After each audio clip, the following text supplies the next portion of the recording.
All right, good evening. Thank you, everyone, for coming tonight. We are going to be recording this as well because I know there's a lot of people that were not able to make it tonight. So those of you that are watching online, there should be a link on the bottom for you to click on if you are having a hard time seeing some of the PowerPoint presentation here. So, welcome and thank you for participating in our fall sports meeting. Starting this year, I am making this meeting mandatory in one way or another. If you are not able to be here, I am requiring that the athlete and at least one parent watches this video at home, or you are here present at the meeting. So if you did not sign in when you came in, please make sure you sign up so that I have that on file. The reason for that is I think a lot of the information that we cover here tonight is very important, and I want to make sure that the athletes and parents are getting that information. For those of you that do not know me, my name is Tim Andring. I am the Activities Director here at Dover-Eyota. One of my themes this year, doing things the right way, the DE way. What do you need to be able to compete or practice? Again, new this year, I'm expecting that all of these things are taken care of before our first practice. These first three anyway. You must have a signed Minnesota State High School League eligibility form. You can do that on paper or online. This is the green packet that was outside when you walked in. You also need to have a physical on file. There are physical forms outside as well. That needs to be done every 3 years. Typically that is done as a 7th grader and a 10th grader, but there are exceptions to that. Both the Minnesota State High School League and the physical form, along with your fee, which is $60 for 7th and 8th graders, 9th through 12th graders, $85. You can pay that in cash, check, or online. Any of these forms at any time, or the money, your fees, any of that stuff you can give to myself, or Danielle is in the back standing up there. Either one of us can take those. And then, as I said a little bit already, parents and athletes must attend the sports meeting or watch it online before the athlete will be able to compete in an event. So they'll be able to practice, but they will not be able to compete in an event until you guys are all okay that are here, but those of you watching online need to shoot me an email stating that you and your child had watched this. So what's all in the eligibility form? It talks about mood-altering chemicals, use, consume, possession of alcohol, tobacco, controlled substances, paraphernalia, and vaping. It talks about sexual, racial, religious harassment, violence, and hazing.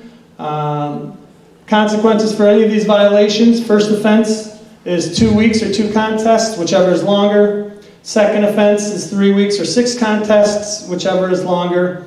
Third offense is 4 weeks or 12 contests, whichever is longer.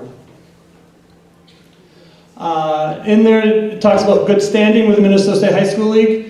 I will respect the rights and beliefs of others. You will be responsible for your own actions. You will respect rights and property of others. You will obey the rules of the school and community. Some examples of this are destruction of property, academic dishonesty, homecoming pranks, and those consequences are determined by the high school principal. And this is one that I want to talk about. As I've already been made aware of some situations of bullying or harassment that have been happening through some of our athletes.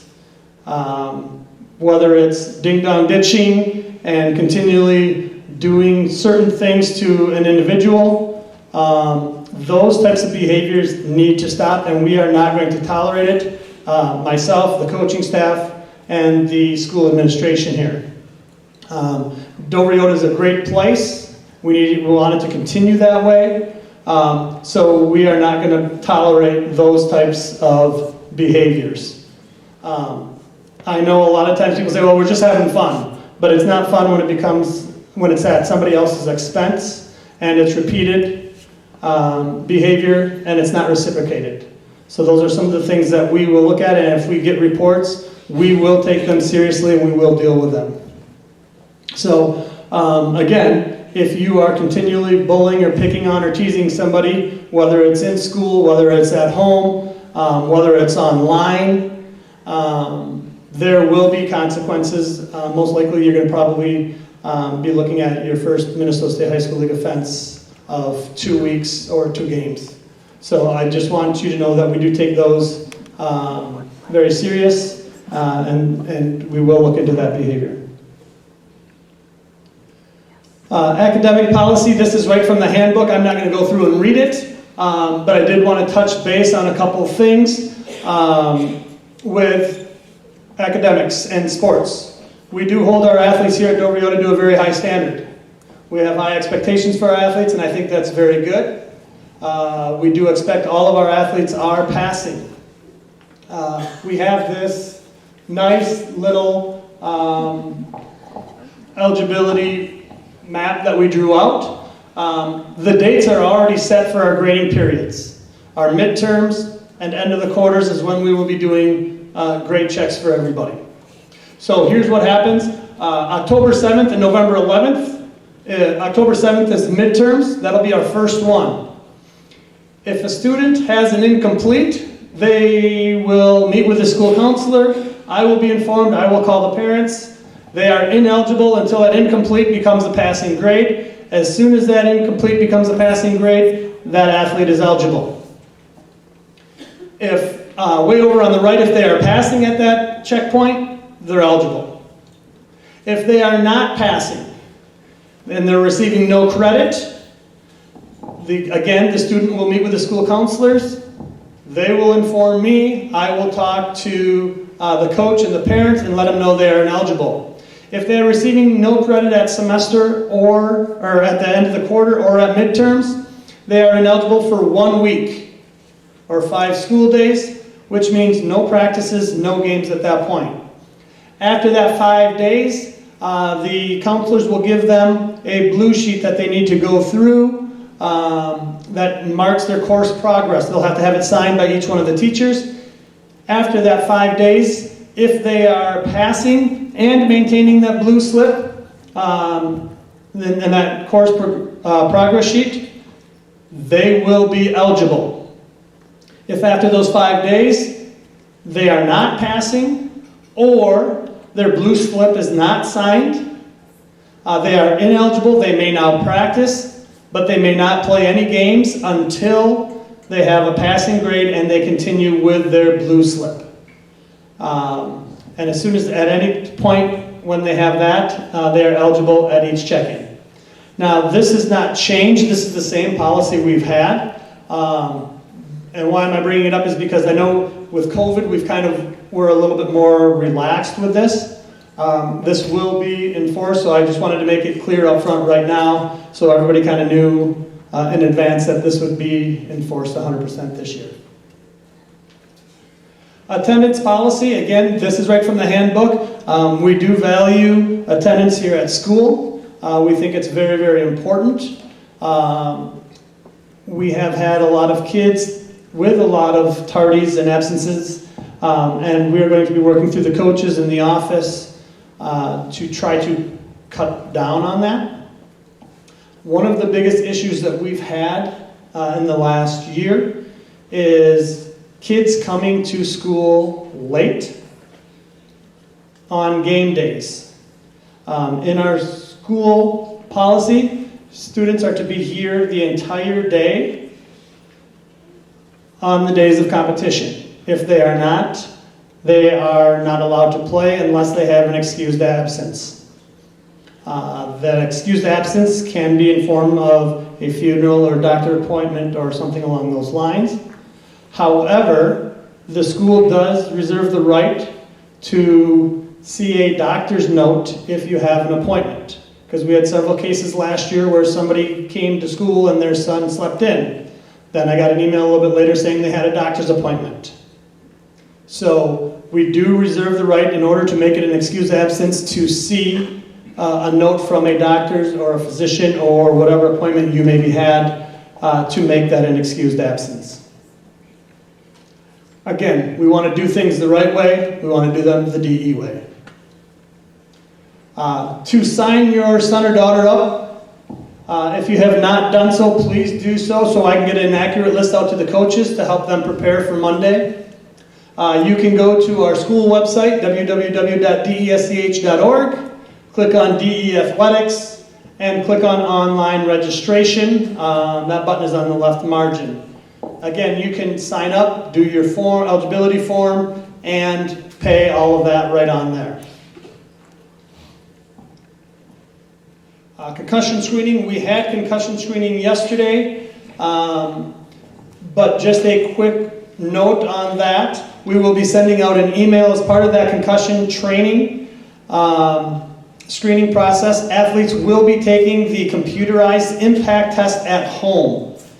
A link with a short how-to video along with your test code will be sent to the email address entered in that concussion survey. Please be sure, those of you, and this is again for soccer players and football players. So those of you that took the test the other day, please be sure to check your junk mail for the email if it doesn't come through in the next day or so. This email will come from Impact Concussion Testing. It is important that it is taken in a quiet, distraction-free environment. The test will need to be taken on a laptop or home computer. Please have a mouse available for the testing. After watching the video and the initial demographic information is entered, please leave the student athlete to take the test by themselves. Please make sure to read the directions completely before each section. The test needs to be completed prior to participation in contact activities and practice. Each student has their own code for taking their test. Please contact me if you have any questions about testing, or you can contact Shauna Hoff, our athletic trainer. We will be emailing that same information out to you, but Shauna sent it to me today, so I wanted to make sure that I pass that along to you. Another very important, useful tool that we have here for our athletes and parents is Notify Me. If you take a look, what Notify Me does is anytime there's any change to the schedule, it automatically will send you an email or a text message, however you decide to set it up. And you can do that by clicking on the calendar, viewing schedules, and then you can see with the second arrow there is Notify Me. You can sign up for whatever sports you want to be notified for. And again, as soon as we go in here at school and change anything on there, whether it's a game time, whether it's a game location, whether it's a cancellation, a postponement, it will automatically send you that email or text message. We prepare, plan, and play to win. But winning is not our purpose. The purpose here is teaching and learning. We are looking for human growth and development and connecting students to caring adults. Here's a short video that kind of elaborates on that from Minnesota State High School. By the time students reach middle school, their families have already spent an incredible amount of time, energy, and resources on their child's sports experiences. Private coaches, tryouts, travel tournaments, and increasing pressure to specialize in a single sport at an early age. The reality is less than 3% of our athletes will ever go on to play college, and less than 1% of our athletes will ever play professionally. This means 97% of students will have a terminal experience. When they graduate, their competitive playing days are over. So what's the purpose? The purpose is the human growth and development of our students and connecting them to caring adults in their learning community. For this to happen, it takes leadership and a community aligned around this purpose.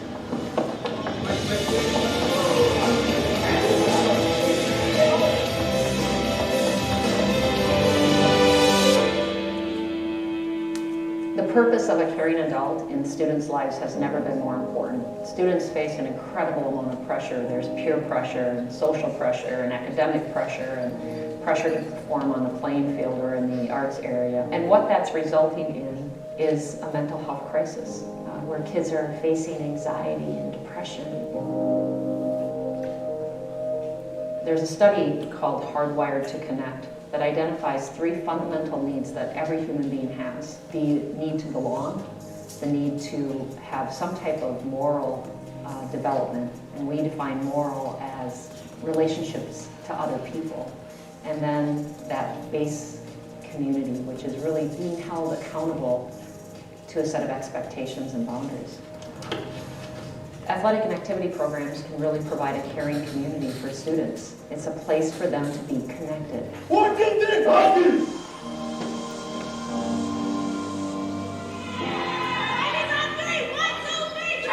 It takes leadership to intentionally create connections and to create a culture that supports students in a caring community. My purpose statement is to coach to create a love of the game and foster community and growth among our student athletes. There you go. We are really here to change the arc of every athlete's life. I think the most important thing I do is connect students to each other, connect students to the school day, connect students to meaningful adults. We want to win a state tournament. We want to have a winning record. But what's most important than that is having a winning culture. It's all about the student experience, and that doesn't necessarily equate to winning, but that equates to being able to walk away saying, I had fun, I got better, I did the best that I could, I want to continue, I know more about myself, and I'm more prepared for whatever might come my way in the future.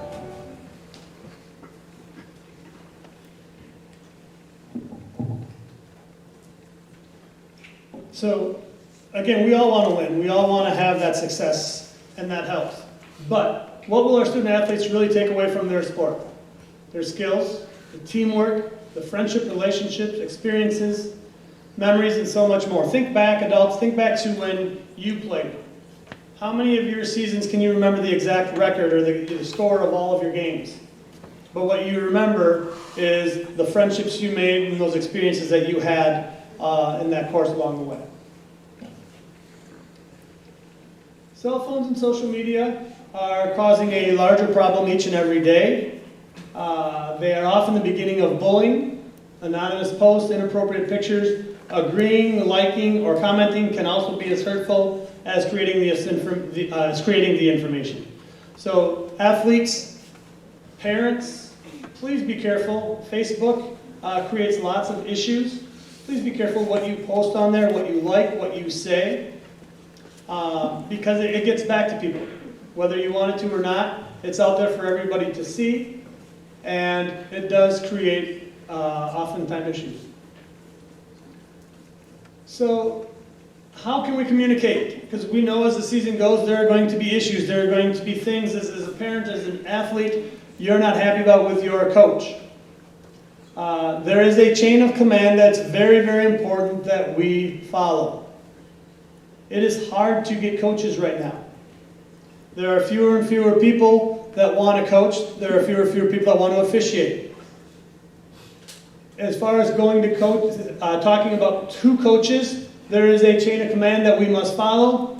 We also must follow the 24-hour rule. That means you must wait 24 hours before having that conversation. It gives you time to think about what you want to say. It gives the coach time to think about how they want to react. The first means of communication should be the player and the coach have that discussion. You would be surprised how often we have parents that come in and complain or have a concern that is a parent concern and not really a child, the concern of the athlete. The athlete understands where they stand. The athlete knows what they've been doing in practice. They've not been working as hard as some of the other kids. That's where it needs to start first. If after the player and the coach meet, you are not happy with the outcome, then it can go on to the next step, player, parent, and coach meet. If that still does not meet your needs, then I will get involved and I will meet with the player, parent, and the coach, and we'll have a meeting and we'll talk about what our options are. Okay, notice nowhere on here does it talk about school board members. Right? This will work through, if we work through this chain of command, this will work. We need to follow this chain of command.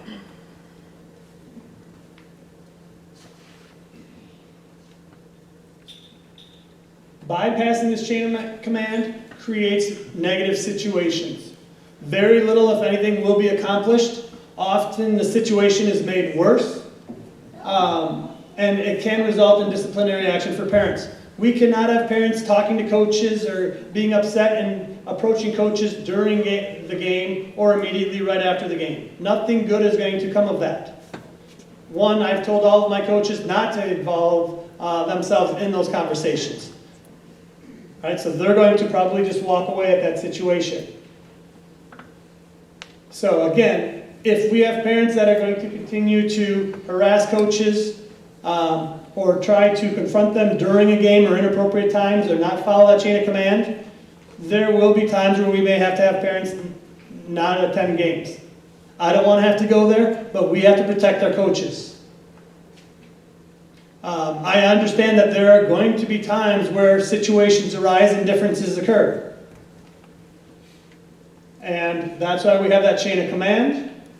There are appropriate ways to handle those situations so that we can get to a resolution. After the resolution, not everybody's going to necessarily be happy. We can't give everybody all the playing time there is.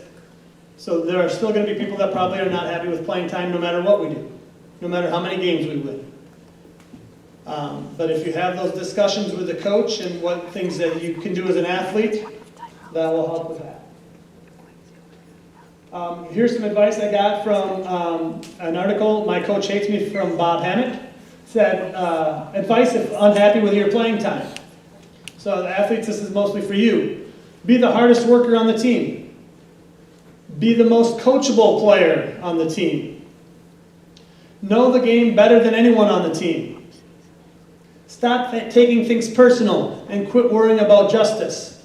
And I read through that one and I'm like, what is he really talking about there? So I read a little bit more in depth and reread that part of it. And he's talking about, we often look at, and parents, we're probably the worst at this. If our child is competing for playing time with another individual, every time that other athlete makes a mistake, we're noticing those mistakes. Oh, they turned the ball over again. Oh, they missed that assignment. But when we're looking for the positives in our child, which is what we do, we see all the positives. If we're looking for negatives, we're going to find the negatives. If we're looking for positives, we're going to find the positives. And just because you maybe make a mistake and the coach takes you out, that doesn't necessarily mean, and then this other child makes a mistake and they don't get taken out. The coach may not realize they did that. And it doesn't mean that they're being unfair or unjust. Immerse yourself in the success of the team. Find a niche that allows you to contribute. Treat each practice like a big game. Find out what the coach likes and do it. Handle your own business and concerns. Notice in here, it doesn't talk anything about skill. So much of sports is that mental ability, that mental effort, that positive atmosphere and thinking. If you do these 9 things, you've known that you've done everything that you can to try to be as successful as you can. Every athletic team should have a man who plays every position, never makes an error, and knows just what the opposition is planning. But so far, there's been no way to get him to put down his popcorn and Coke and come down out of the stands. This is a huge issue. We often have parents that try coaching from the stands, and now our athletes have a huge issue. Do I listen to my parents? Do I listen to my coach? That puts them in a very uncomfortable situation. Let the coaches coach. You as a parent have a very, very important role. That's to be a parent. Nobody else can take that role from you. We know schools are a safe place to fail. When our kids fail in real life, it can have serious consequences. Seldom are sports failures serious. We learn more by our mistakes than our successes. And this is what I was just alluding to. Be a parent, not a coach. You are the only set of parents or guardians that child has. This is a special role that you can fill. Be a great parent. Let others fill the role of a coach. It's easy for us as parents to get in the car after a game and talk about all the things that went bad or all the things that went well even. But oftentimes we focus on what we could have done different, or what could have been done different, or mistakes that maybe a player made, or things that they didn't agree with the coach. That's not helping the situation. I remember sitting out there where you guys were when John Ostrowski was up here, and he always said, after the game, all you need to say is, "I love watching you play." And that's something that we started doing in our vehicle after every game. Whether we won by 20, lost by 20, it was a close game, I would tell my kids when they got in the car, "I love watching you play." And it became kind of a joke, but it was still serious at the same time. We know there's more to life than athletics. Illness or injury can put an end to a promising career. Athletics are important, but not as important as academics, friendships, families, and reputations. Think about it. It's a miracle how our kids' arms, legs, and brains allow them to participate at all. Take a step back and appreciate how awesome it is to watch your child participate. Again, we want to do things the right way. We want to do them the DE way. I thought this is interesting, kind of because it touches home a little bit with me. But which one is two parents watching a junior basketball game? Which one is your boy? Why? I want to tell him how rubbish he is. You could say that he is only a kid. How would you like it if I said that to your boy? You've done that all game. Who is your boy? The referee. We don't ever know who we're talking to. Many of you know that I do referee a lot. And my wife was actually sitting next to somebody and had a similar conversation like this at a game. So think before you speak, and not because I'm a referee, but because this is a serious, serious issue. We have a huge referee shortage, as many of you have known or heard about last year. We've had to play games on Wednesday night, which I really don't like to do. We've had to move games. We've had to have our varsity game before our JV game so that we could play a game, have a varsity officials do this game, and then drive somewhere else and do another varsity game. This fall, this winter, this spring is going to be no different. We've already had to move some games. We've got games out there right now that I got an email today from a soccer association saying, we don't have enough officials to cover these games on these nights. So either we got to be creative, officiate with less, move games, something has got to happen, okay, until we can get more officials there. Similar to being respectful to our parents. Or to our coaches, sorry, as parents being respectful to our coaches, we need to respect our officials. They are humans, they're going to make mistakes, and you're not going to agree with a lot of their calls, some of their calls. That doesn't give you the right, your admission into games does not give you the right to critique the officials or holler at them. Again, most of these officials, I'll say 99% of these officials, don't care who win or lose that game. They're not doing it for the money. They're doing it so that the kids can play. That's why they're there. Again, as the staff here and supervisors, we are not going to tolerate and allow our Dover-Eyota fans or other fans when they are here to criticize and holler at the officials. Again, there will be disciplinary actions if that is occurring. And that, again, might be missing out on a game or two and not being allowed to come. That's not setting a good example for our athletes, for the younger kids. Again, and that's not doing it the DE way.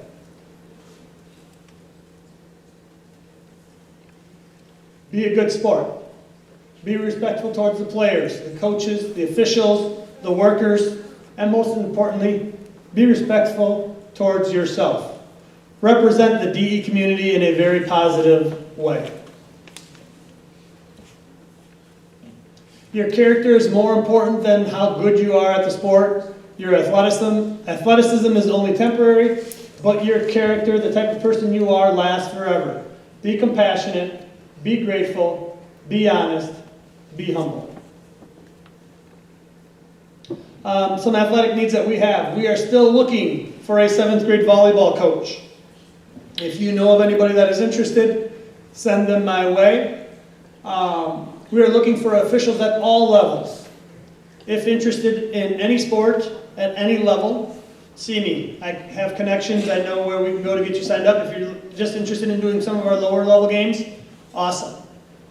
The more lower level officials that we can get, the easier it's going to be for some of the higher levels to cover some of those games as well.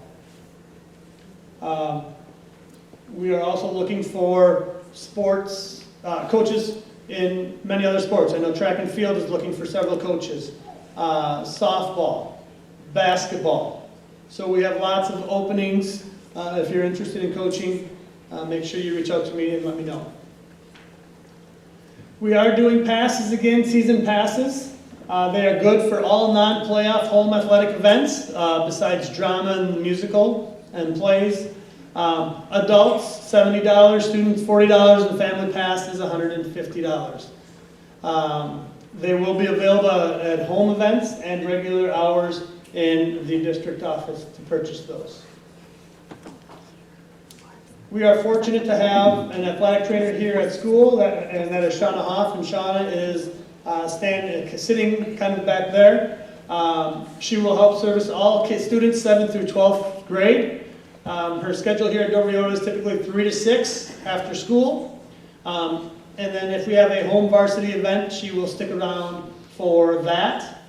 So she's usually here for all of our 9 through 12 home games, with the exception of oftentimes she's not able to be in here for volleyball because she is often out at soccer on those nights. But she is here if something were to happen, she could buzz in. She does not cover specific 7th and 8th grade games, but she is here at the high school while the 9th and 12th grade games are going on. And oftentimes the 7th and 8th grade games are done or almost done by 6 o'clock when she leaves. So if your child has any injuries, that is a great place to start. Oftentimes she can make referrals to get you in quicker as well. We will have some breakout areas next. I will be around if you have any questions. But the football will go to the media center. Those of you that are not sure where that is, if you go out this door, take a left, go up the hallway. It'll be on your right-hand side, and one of the football coaches will be waiting out there. Volleyball will go to the Commons, which is right around the corner. Boys soccer will stay in here. They'll be in the lower part of the auditorium here. Girls soccer will be in the upper auditorium. And then cross country is going to go up this door, take a right, and you will be in room 123, Mr. Rivera's room, for those of you that are not sure. If anybody has any questions, I will be around. Remember, we want to do things the right way. Do it the DE way. We will see you August 15th when practice starts.